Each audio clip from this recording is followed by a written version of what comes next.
वो कह रहे हैं कि नाम कैसे आपका निरंतर चलेगा। इसके लिए जिस वाणी से नाम जप कर रहे हो यदि झूठ बोलोगे, अरे आश्चर्य होता है, झूठ बोल करके तुम सोच रहे हो हम संभाल लेंगे। नहीं नहीं, झूठ तुम्हारा नाश कर रहा है, तुम्हें पता नहीं। जिस जिह्वा से नाम जप कर रहे हो, अगर नाम का विशेष फल प्राप्त करना है, जल्दी फल प्राप्त करना है, आपको दुखों से बचना है, पाप भस्म करना है, तो झूठ बोलना बंद कर दीजिए। क्या बिगड़ जाएगा आपका? सच्ची बोलने में क्या बिगड़ जाएगा? सच्ची बोलना शुरू करोगे, हिम्मत नहीं रह जाएगी पाप करने की।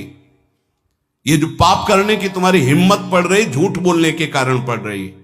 नहीं, असत्य संपातक पुंजा, सबसे बड़ा पाप झूठ बोलना। उससे क्या होता है? हर चीज हम छुपाना चाहते, किससे? उस सर्वज्ञ परमात्मा से, गुरुदेव से। नहीं, झूठ नहीं। नाम इसीलिए नहीं चल पा रहा। थोड़ी दिन नाम चलाएंगे, छूट जाएगा, क्योंकि आप झूठ बोलते हैं, पापाचरण करते हैं। अगर नाम को चलाना है तो नारायण स्वामी जी कह रहे हैं, पहली बात मौन का आश्रय लीजिए, कम बोलिए, अधिकतर चुप रहना सीखिए, तभी नाम चला पाएंगे। जो कार्य कर रहे हैं आप उस पर ध्यान दें, उस कार्य को एकाग्रता पूर्वक करें, वाणी को मौन रखें, उस वाणी से धीरे धीरे नाम उच्चारण करें। कम से कम 24 घंटे में 4 घंटे मौन का तो सबको अभ्यास कर लेना चाहिए। 24 घंटे में 4 घंटे मौन का। तो ऐसे ऐसे बुद्धिमान हो कहेंगे हम 6 घंटे मौन रहते हैं। कब? बोले जब सोते हैं तब।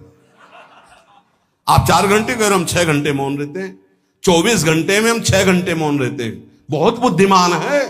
बोले आप 4 घंटे कहते हो, हम 6 घंटे मौन रहते हैं। तो कब आप मौन रहते हैं? बोले जब सोते हैं तो 6 घंटे सोते हैं, मौन ही रहते हैं उस समय। मौन जागृत की कह रहा हूं, 4 घंटे का। नारायण स्वामी के बहुत बड़े महापुरुष हुए, तुम 4 घंटे मौन का अभ्यास करो। ऐसा निकालो 2 घंटे, 2-2 घंटे करके 24 घंटे में 4 घंटे मौन। उस समय हम किसी से बात नहीं करेंगे, नाम जप करेंगे। कार्य करो, कार्य करने के लिए मना नहीं कर रहे हैं। कम बोलो। आजकल लोग अपनी जीवनी शक्ति को बोलने के द्वारा बहुत नष्ट कर रहे हैं, व्यर्थ की बातें करते रहते हैं। 4 आदमी चल रहे हो, आप पीछे चलिएगा, सुनते, बेमतलब की बातें। नाम जप नहीं होगा, वो डिलीट नहीं होंगी, वैसे ही बनी रहेंगी। अगले जन्म के लिए तैयार हो रहा है। इसलिए नाम यदि सिद्ध करना है, नाम का फल लेना है, नाम का आनंद लेना है, तो वृथा भाषण बंद करो, बेकार की बात बंद करो। जितना कम बोलने से काम चल जाए उतना। सामने वाले को बोलने दीजिए, आप बीच में नाम चल रहा है जी, नाम चल रहा है। जब कोई आवश्यक बात हुई, पवित्र शब्द बोल दिया, नहीं चुपचाप सुनो। उसको लग रहा है कि आप संभाषण करो, मान लो रिश्तेदार है, नातेदार है, मित्र। अब आप व्यवहार में हैं, आप सीधे ये तो नहीं कह सकते हमसे बात मत करो। नहीं, हाँ बात कीजिए, लेकिन आप कम बोलिए, उसको बोलने दीजिए, आप नाम जप कीजिए। जरूरत भर बात कीजिए। बात में भगवान की चर्चा हो तो कोई बात नहीं, अगर प्रपंच की चर्चा है तो बचने की कोशिश कीजिए। अपने संबंधियों, अपने दोस्तों, अपने व्यवहारियों से व्यवहार, दोस्ती, संबंध शिथिल कीजिए, तभी नाम में प्रीति होगी। अगर ये कि अब हमारे दोस्त आ गए हैं तो फिर वो दोस्त छूट जाएगा नाम। अब बातें शुरू हो गई प्रपंच की। धन्य है ऐसी बुद्धि जो प्रियजनों से भी संभाषण केवल भगवत वाक्यों का, अन्यथा नहीं। इसीलिए इस मार्ग को वर्ण करना बहुत कठिन है। एक ऐसा तुम्हारा निवास स्थान होना चाहिए अलग, जिसमें अपने रिश्तेदार, नातेदार, व्यवहारियों का प्रवेश ना हो। आपकी शैया अलग होनी चाहिए। अगर नाम जापक नाम सिद्ध करना चाहता है, नाम का फल लेना चाहता है, नाम निरंतर चलाना चाहता है, तो जिस आसन पर आप बैठते हैं उसी में प्रपंची, विषयी, संसारिक वृत्ति वाले बैठेंगे तो भजन की वृत्ति नहीं बन पाएगी। एक ऐसा, वैसे होते हैं घरों में बैठने वालों का अलग, लेकिन साधन कक्ष अलग होना चाहिए अपना। किसी का यदि प्रवेश ना हो तो आप देखेंगे कि आपके साधन के परमाणु आपको वहां बैठते ही तत्काल विक्षेप रहित करके भजन में लगा देंगे। अगर घर में ऐसा कुछ ना हो तो एक आसन अपना अकेला रखिए, जिस पर आप शयन करें वो आसन केवल आपका ही होना चाहिए। अगर वो सार्वजनिक बैठने के लिए ही है, ऐसी व्यवस्था नहीं, तो आसन समेट कर अपना अलग रख दीजिए और दूसरे आसनों पर बैठा लिए। फिर वो आसन हटाकर जब आप शयन करें तो आपका आसन होना चाहिए। इसका बहुत बड़ा प्रभाव पड़ेगा। कोई भी ऐसा दृश्य या पुस्तक ना पढ़ें जो वासनात्मक हो और प्रभु के नाम से आपको विमुख कर दे। अखबार आदि, समाचार आदि, ये हमारे चिंतन को नष्ट करते हैं। अगर नाम जप करना है, निरंतर नाम स्मृति बैठालनी है, एक घटना कई मिनट तक विक्षेप देती है। ऐसा हुआ, कैसे लोग हैं। अब उसमें तो समाचार ही हो रहे हैं, सैकड़ों बातें हो रही, पेपर है तो सैकड़ों बातें लिखी हैं, क्या क्या। अब वो सब दिमाग में भर गई। इतना व्यसन है किसी किसी को पेपर पढ़ने का, समाचार पत्र पढ़ने का, कि सुबह होते ही वो विरह में रहते हैं कि पेपर आ जाएगा। आया नहीं, मिला तो ऐसी एकाग्रता से पढ़ते हैं जैसे वेदांत चिंतन करने वाला वेदांत चिंतन। चश्मा लगा, चाय रखी, ठंडी हो रही, उससे मतलब बीच बीच में चाय और चश्मा से और पूरे दिमाग में वही। अब क्या करेगा, जो पढ़ा है उसका चिंतन बनेगा, वही बोला जाएगा। अब जहां चार मिले तो तुम्हें पता है, उत्तर प्रदेश में ये हुआ, मध्य प्रदेश में ये हुआ, चर्चा दिमाग। नाम जापक पूज्य श्री नारायण स्वामी कह रहे, अखबार पढ़ना, दुनिया भर की प्रपंच की जिसमें बातें हैं, ऐसे समाचार, ऐसे टेलीविजन देखना, ये तुम्हारे हृदय में नाम नहीं चलने देंगे, तुम्हारी स्फुरणा को गंदी कर देंगे, बेकार का वक्त खराब होगा। इसलिए अगर आपको पढ़ना ही है तो धार्मिक ग्रंथों को पढ़िए, अपने इष्ट संबंधी ग्रंथों को पढ़िए नाम जपने के लिए। किसी को कभी वचन न दें। पांचवा, बहुत बहुत पॉइंट की बात करें, यदि आपने किसी को वचन दे दिया और पूरा नहीं किया तो भजन का फल वहां जाएगा, ध्यान रखना। यही हमसे सब त्रुटियां होती रहती है अपने लोगों से। जाओ आज से बाद वचन दे दिया, हम ऐसा नहीं करेंगे, नहीं करेंगे चाहे मर जाएं। और अपने लोग ऐसे फिसड्डी हैं कि शाम के वचन देते हैं और सुबह फिसल जाते हैं। 2-4 दिन बहुत बहुत चला, फिर फिसल जाते हैं। बोले कसम से आज से ऐसा नहीं करेंगे। तो आप इसको खिलवाड़ न समझे, आपके सुकृत नष्ट हो रहे हैं, वासना आपके सुकृतों को नष्ट कर रही। दूसरा, जैसे आपने किसी से कहा कि मैं शाम के 5 बजे आ जाऊंगा, तो 5 बजने में 5 मिनट कम होने पर आपको पहुंच जाना चाहिए, 5 मिनट ओवर होने पर नहीं, उसके पहले ही आपको ऊपर। यह संतों के जीवन में देखा गया है। समय का बहुत बड़ा जीवन में अस्तित्व है। अगर आप किसी को समय दें, फिर उसमें प्रमाद स्थिति नहीं होनी चाहिए। 5 मिनट पहले पहुंचिए। समय दिया है किसी को तो 5 मिनट पहले, उसको इंतजार ना करना पड़े। रात को सोते समय नाम जापक उपासक विचार करें, मेरा नाम किन किन कार्यों में छूटा, मेरे से कौन कौन सा पाप हुआ, मैंने कौन सी आज गलती की जो नहीं करना चाहिए, और उसे डायरी में नोट करें। नारायण स्वामी कह रहे हैं दूसरे दिन सावधानी पूर्वक वो गलतियां ना होने पावे जो हमने आज की। जब उपासक सत्य बोलना स्वीकार करता है तो उसके हृदय में डर जागृत हो जाता है। ध्यान रखना, डर ये माया के द्वारा प्रेरित है। अगर व्यापार में सत्य बोलेंगे तो पैसा अधिक नहीं आएगा, अगर हम सत्य बोल दिए तो डांट लगेगी, अगर हम सत्य बोल दिए तो सब लोग जान जाएंगे मैं ऐसा गंदा हूं। सच्ची मानिए, सत्य बोलने का नियम ले लीजिए, आप निष्पाप हो जाएंगे, आप महात्मा बन जाएंगे अंदर से। कोई भी पापाचरण आपके जीवन में नहीं रह जाएगा। भगवान का नाम सत्य है, उस नाम को चलाने के लिए झूठ बोलने वाला नाम को कैसे चला सकता है। सत्य बोलने से यदि तुम्हारा नुकसान हो रहा है तो तुम सह जाइएगा। नारायण स्वामी कह रहे हैं उससे बड़ा लाभ आपको श्री भगवान प्रदान करेंगे। आप सत्य बोलिए। आजकल भगवान पर विश्वास नहीं, इसलिए झूठ पर विश्वास है। कलयुग की ऐसी प्रेरणा है कि सब झूठ बोलने लगे हैं। कोई डरता ही नहीं झूठ बोलने में, पूरा का पूरा।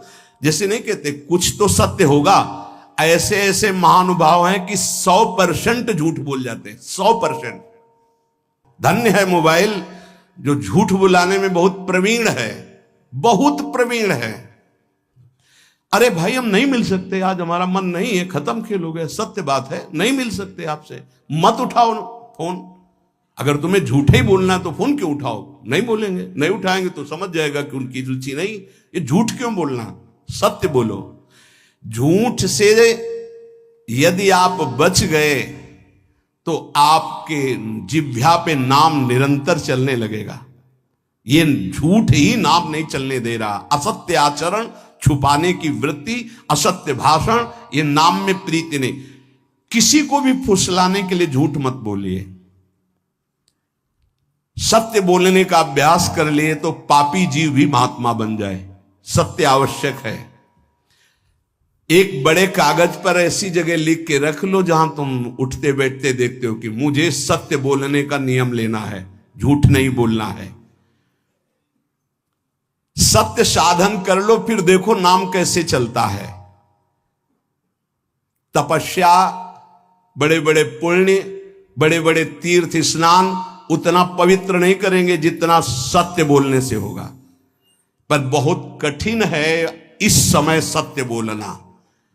मतलब बात बात पे असत्य का ही वर्ताव हो रहा है, असत्य का अच्छा, ये कोई संसारी आदमी में नहीं, कुछ ऐसे होंगे जो सत्य की वार्ता करते नहीं। प्रायः क्या जाता है, झूठ बोलने में बोल दिया और सामने वाला राजी हो गया, हम निकल गए। लेकिन सत्य ना होने के कारण आप में सत्य आचरण, सत्य स्वरूप भगवान का नाम, भगवान को कहा गया सत्य नारायण, वो नाम नहीं चलेगा। भजन करने का पहला साधन है सत्य बोलना। जबान से सत्य बोला जाए। और भजन की संख्या प्रारंभ में जरूर लेनी चाहिए।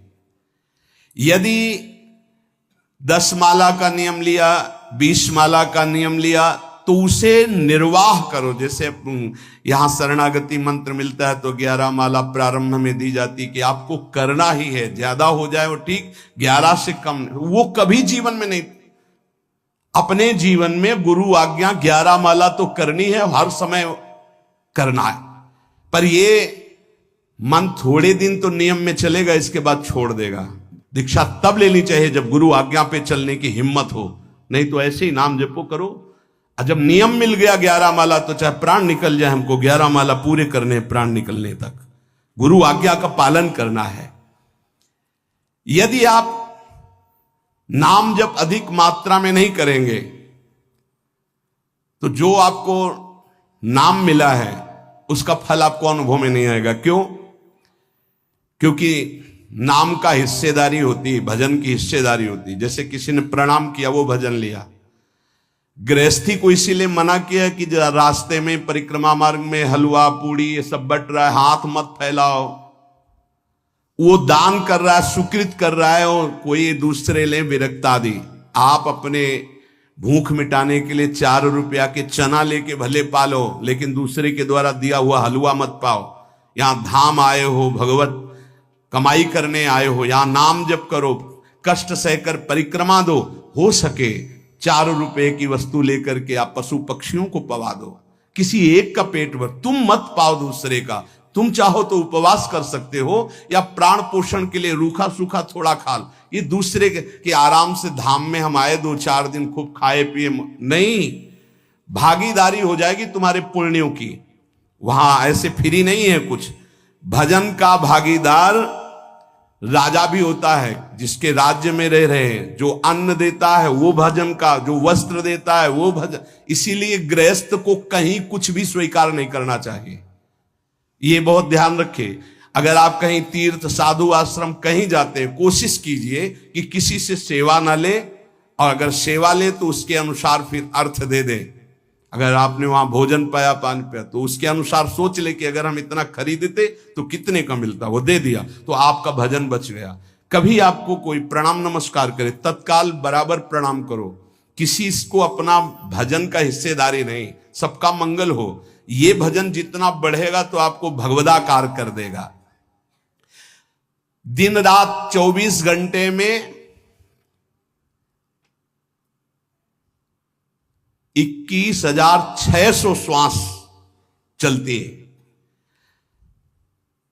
21,600 श्वास में 6 घंटा तो सोने के चले जाते, उसमें तो चेतना नहीं रहती। अब हमको अगर 21,600 नाम हमको जपने को मिल जाए तो हमारी हर श्वास सार्थक हो जाए।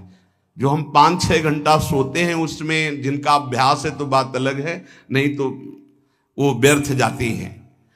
तो हमें एक श्वास में कई नाम जपने का अभ्यास करना चाहिए, जिससे 200 माला फेरने पर ये 21,600 श्वासों की गणना पूरी होती है। अगर हम 200 माला का नियम लें तो इतना हो सकता है। तो हमें लगता है अगर हर समय माला नहीं ले सकते तो श्वास वाली माला बहुत अच्छी रहती है। श्वास में 4 बार खींचो, 4 बार नाम लेते हुए छोड़ो। दूसरा साधन, एक छोटी माला ले ले, जो आजकल तो काउंटर चला है। काउंटर में ज्यादा सुविधा संसार के क्रियाओं में रहने वालों को होती कि क्या अपनी जेब में डाल लिया। तीसरा साधन वो बहुत कठिन है, मन की वृत्ति से नाम जप करना। माला, श्वास और मन की वृत्ति, उसमें श्वास की भी गणना का ध्यान नहीं रहता, उसमें केवल चिंतन होता है, चल रहा है। पर ये आखिरी स्थिति होती, इसी के बाद वो परिपक्व अवस्था होता है। जिह्वा से धीरे धीरे नाम उच्चारण करते हुए ये पहला अभ्यास है। प्रारंभिक को एकदम मानसिक में नहीं पहुंचने की चेष्टा करनी चाहिए, 2-4 नाम के बाद मन प्रपंच में फंसा देगा। दूसरा अभ्यास कंठ में, जैसे हम जिह्वा से राधा वल्लभ श्री राधा वल्लभ श्री राधा वल्लभ श्री, इसे वाचिक जप कहते हैं। मंत्र नहीं होगा, ऐसे नाम होगा। फिर उपांश ऐसे, फिर कंठ से चलता है, फिर हृदय से चलने लगता है, फिर नाभि से चलता है। जिसका नाभि से चलने लगता है उसका परावाणी के द्वारा भजन, वो सिद्ध पुरुष कहा जाता है। 4 वाणी, परा, पश्यंती, मध्यमा, वैखरी। वैखरी जो बोल रहे हैं, जो कंठ से, फिर हृदय से पश्यंती, परा नाभि से, मूलाधार केंद्र से लेकर के संपूर्ण ब्रह्मांड में इसमें नाम गूंज रहा है, वो सिद्ध पुरुष का होता है। पहला अभ्यास जिह्वा हिला करके शुरू करें, राधा राधा राधा राधा। फिर कंठ से, कभी हमारे सदगुरुदेव भगवान को देखना, अगर कोई आ गया और बातचीत का हुआ तो यहां से तत्काल चलता दिखाई देता है ना, कंठ ऐसे ऐसे हिलने लगता है कंठ। अगर शांत बैठे तो फिर नहीं दिखाई देता। अगर कोई है आसपास तो इतनी तीव्रता लगन होती कि कहीं छूट ना जाए नाम। कंठ से विशिष्ट अभ्यासी का, फिर हृदय से परिपक्व अभ्यासी का, और नाभि से सिद्ध महापुरुष का, परावाणी से चलता है। अगर 1 वर्ष तक जिह्वा से अभ्यास किया जाए, ये मैंने किया है, नारायण स्वामी कहते हैं, तो दूसरे वर्ष में कंठ से प्रारंभ हो जाता है।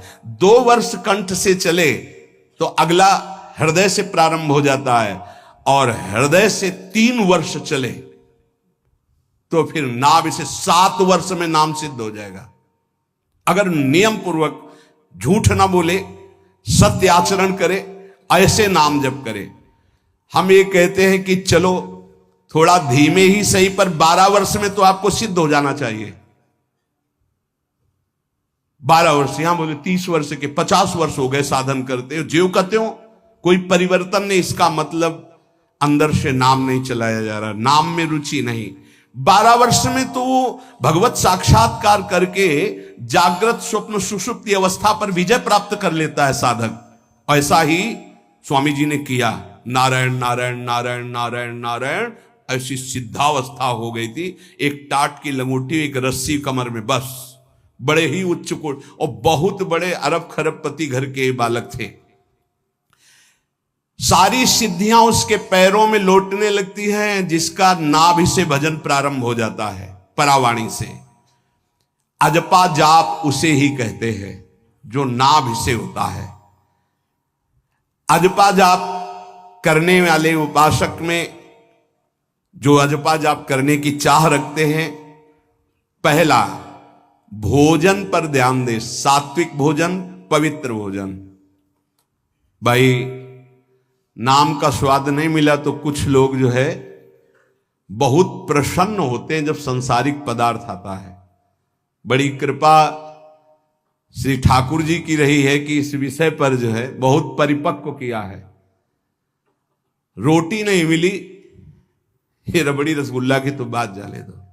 गंगा का किनारा, गांव में जाना नहीं, जो आकाश वृत्ति से वो आ जाए वही। आप लोगों को तो रोटी तो मिल रही है। पहला नाम सिद्ध करने के लिए भोजन सात्विक और थोड़ा, अगर एक समय पाके निर्वाह कर लो तो अच्छा, नहीं तो 2 समय, 3 समय पाने का तो अधिकार ही नहीं साधक को। भगवान की बड़ी कृपा है, जब भूख थी तब था नहीं, और जब है तो भोजन नहीं पा सकते। वो बड़ा लीला बिहारी है। जब भूख थी तब भोजन नहीं, और जब भोजन है तो नियम कानून इसके लग गए हैं, ये इतना इतना। दूसरा, पहला भोजन पर पवित्र। देखो नाम जप के लिए बहुत आवश्यक है। यही जीवन है कि अगर आप नाम जप करने लगे तो हमारा बोलना, हमारा जीना सार्थक हो जाएगा। अगर नाम जप आपको करना है तो पवित्र भोजन होना चाहिए। 2 टाइम भोजन पाना है तो थोड़ा थोड़ा पाओ, पेट ना भरने पाए, ऐसा ना लगने की वजन बढ़ गया है। वजन बढ़ गया है तो भजन घट गया है, वजन घट गया है तो भजन बढ़ गया है। देखो तुम्हारे संसारिक संबंधी माता पिता चाहेंगे कि तुम्हारा चिकना शरीर होना चाहिए, हष्ट पुष्ट होना चाहिए, लेकिन हम चाहेंगे कि तुम्हारा भजन पुष्ट होना चाहिए, भगवदाकार वृत्ति होना चाहिए। शरीर तो आज है, कल नहीं रहेगा, चाहे जितना चिकना कर लो। संसारिक माता पिता के प्यार में और गुरु के प्यार में यही अंतर है। वो आपके स्वरूप को पुष्ट करेगा तो शरीर तो अपने आप, मन प्रसन्न है तो वो स्वस्थ है, अस्वस्थ होने पर भी स्वस्थ है। अगर शरीर स्वस्थ है और काम वासना है, नाना प्रकार की चिंताएं, ये थोड़ी माता पिता दूर कर पाएंगे। वो तो तपस्या और साधना से ही दूर होती है, ध्यान रख लीजिए। अधिक भोजन पाना, शरीर को बहुत पुष्ट बलवान कर लेना, तो हर इंद्रियों को भोग देना पड़ेगा आपको। वो कोई तपस्वी होता है, जो तपस्वी होता है वो संयमी होता है, जो संयमी होता है उसके चर्बी नहीं होती, ध्यान रखना। युक्ताहार विहार से, प्राण पोषण के लिए केवल शरीर में अन्न जाए तब नाम में प्रीति होगी। खाते खाते अनेकों जन्म व्यतीत हो गए, वर्षों व्यतीत हो गए, अरे अब तो भजन कर लो, कहां तक खाओगे? ये नरक कुंड है, डाला विष्ठा बन गया। नींद, एक नियम बना लो कि इतना ही सोना है।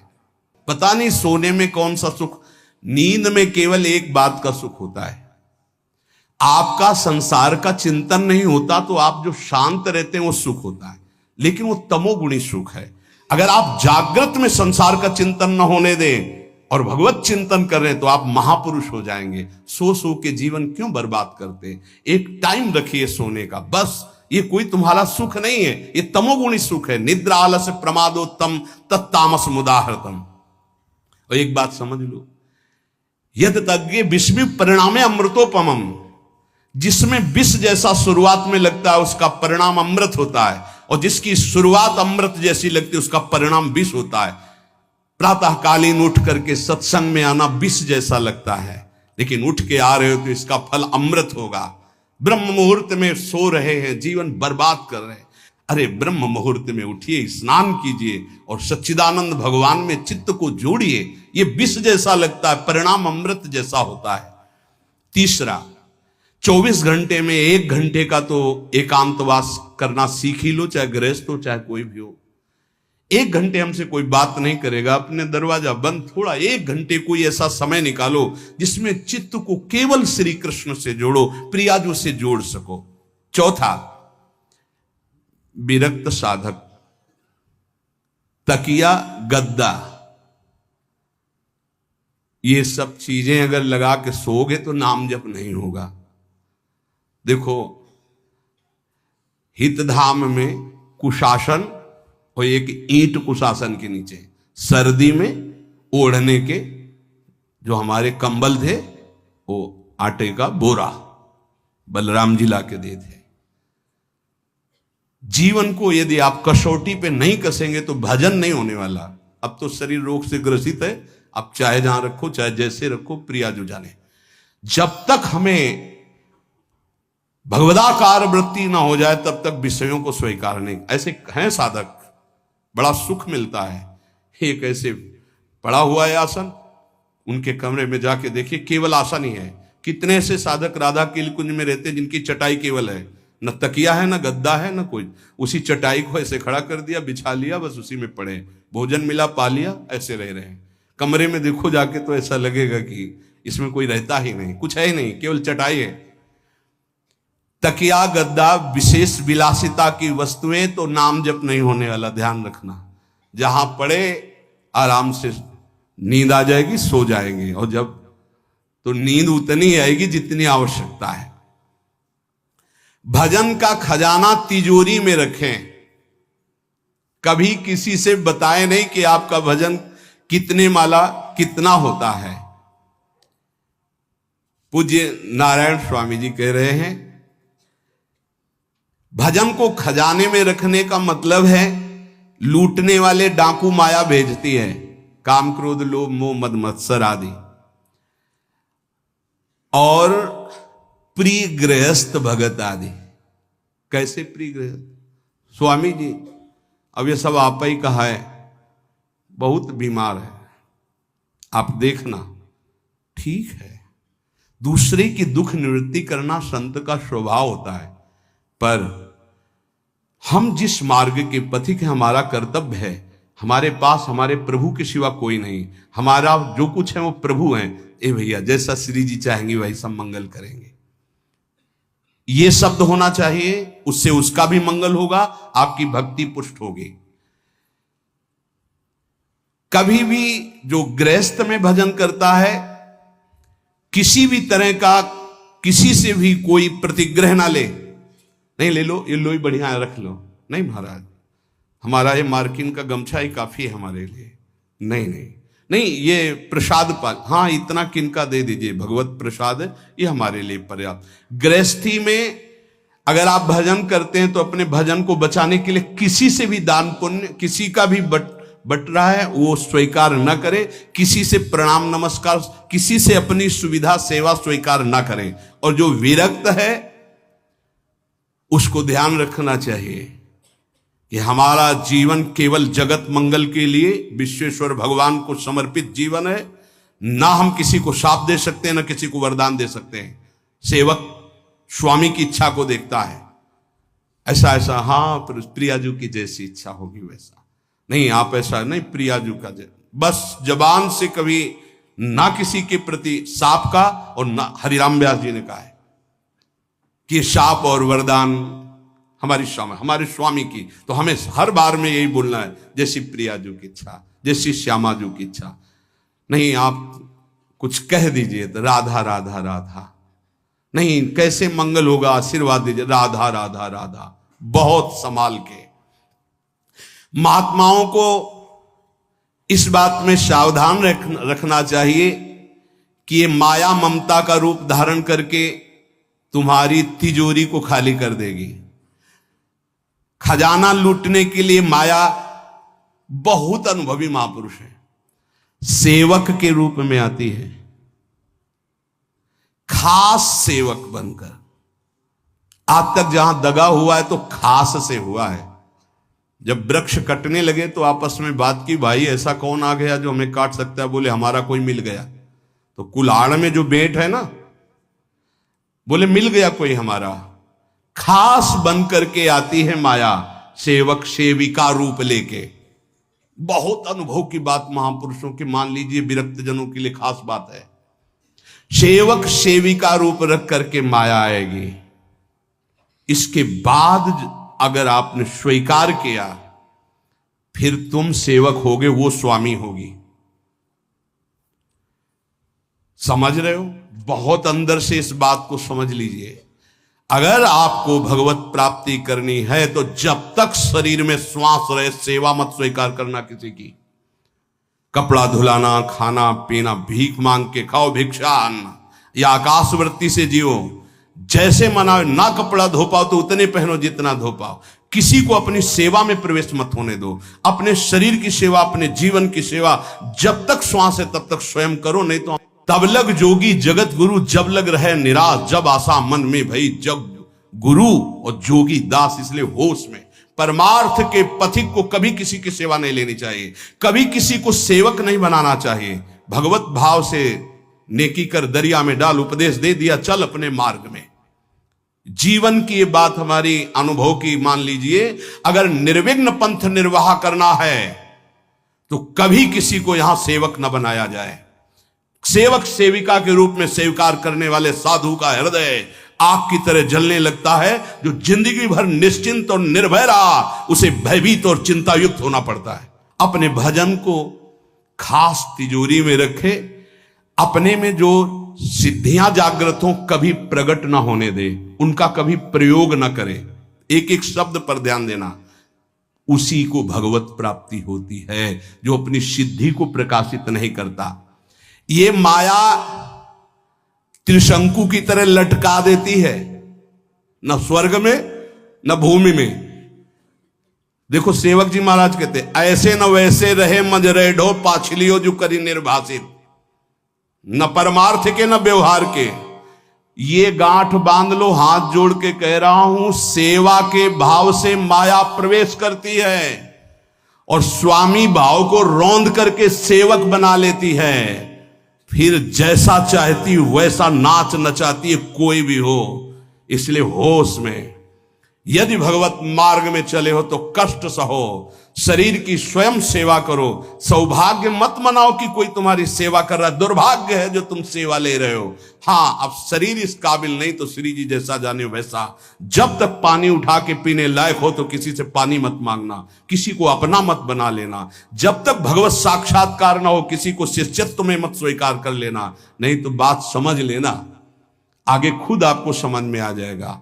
किसी भी तरह से अपनी तिजोरी को ना खुलने देना तो भगवत साक्षात्कार हो जाएगा।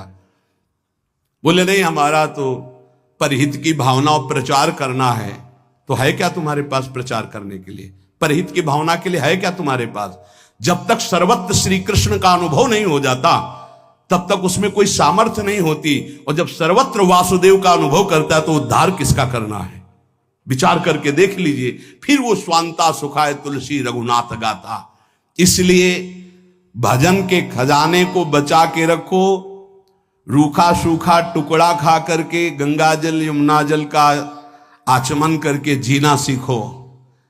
अच्छे अच्छे पदार्थ सामने होने पर वही पदार्थ स्वीकार करो जिससे तुम्हारी जिह्वा रुचि ना कर पावे। ये दुष्ट है, इस दुष्ट को दंड दो। नारायण स्वामी जी ने कहा है, आगे हमने कल चिंतन में पढ़ा था, कह रहे हैं कि हमने इसको कैसे वश में किया, जहां गरम जलेबी बनती थी वहां खड़े हो जाते थे। कहते देखो कितनी बड़ी हाल है, नहीं मिलेगी तुझे, चलो। पूरी बाजार में घुमाते थे और कहीं भी इसको नहीं।